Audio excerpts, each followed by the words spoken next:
This right here, chicken coop was destroyed. This is the root ball, stands 6.5 feet up. And start cutting this up. Okay guys, you can obviously see a giant tree has fallen in our backyard. It took out our power for 3 days. Nobody's hurt. Our chickens are fine. It narrowly missed the chicken coop. It cost us thousands of dollars to restore the power. And it cost us $700 to have this tree cut up but not removed, because that would have been thousands more to have them take the wood. It tore up our back patio and our sidewalk. I literally think that was the only thing holding this tree down. There was a fungus inside of it, which I'll show you one of the mushrooms here in just a minute, that was growing out from under it. Look at that. Barely missed the chicken coop. It's a big, heavy tree. This is a maple, Canadian maple. This is my neighbor's property. It destroyed my neighbor's property also. It's from her back door to my back door. Yeah, that's a lot of work. So we've been extremely busy trying to get this all taken care of. But we'll be back to making videos real soon. See that tree on the left? No, on the right. That's the tree that fell behind the house. Yep, this is what we had to do to the wall in our stucco home before the electricians would even come in. We had to get a new box put in, and they wouldn't even work on it until we opened the wall. Unfortunately, this was $3,600 to have this new panel brought in. It took out our power for days, and this is an 8-foot door. Or no, this is about a 12-foot wall my husband had to cut out with a power saw with an exterior wall. That was hard work. This is what he's gotten done since then.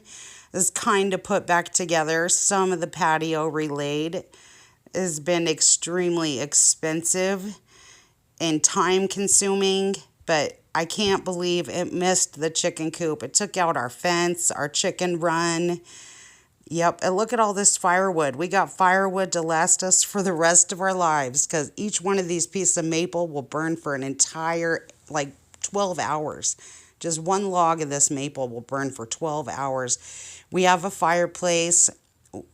We were nice and cozy. Here's one of those mushrooms, giant mushrooms. I thought it was the poisonous kind because it has a sock on the bottom, but the poisonous ones have white gills. This has brown gills. So I'm not exactly sure if this is poisonous or not, but just in case, I'm not letting my chickens eat it. It was such a thick, heavy mushroom. It weighed about 3 pounds when I pulled it out of here. And this is not the first time. This is the second time mushrooms grown through this brick.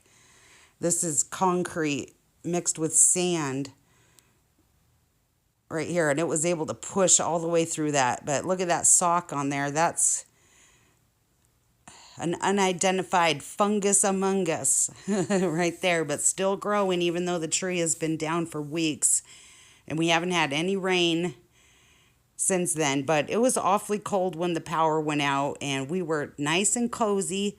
We have a generator to keep our freezers going. It was really bummer for the kids not having electricity to run their Wi-Fi in the evenings, because we're so used to watching TV when we go to sleep. But other than that, we have a gas stove, so we were cooking. We were staying warm with the fireplace. We were just having a good old time. It was like camping in style while the power was out. You do got to plan that around the sunlight. You got to make sure you make dinner before the sun goes down. Yep, and since I've gotten time to put some seeds in the ground and got the garden started, yep, and this thing keeps tipping over, so this is just to keep the chickens from eating all of it, but I let the chickens eat what grows through the vents right here. This is my cucumber, zucchini, and cabbage and sunflower flower bed here.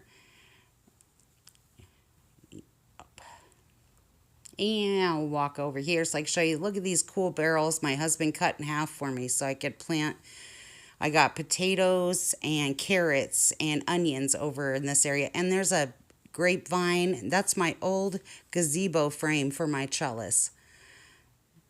Yep, that's where my dogs are buried at. So I didn't want to plant stuff in the soil because that's where my babies live.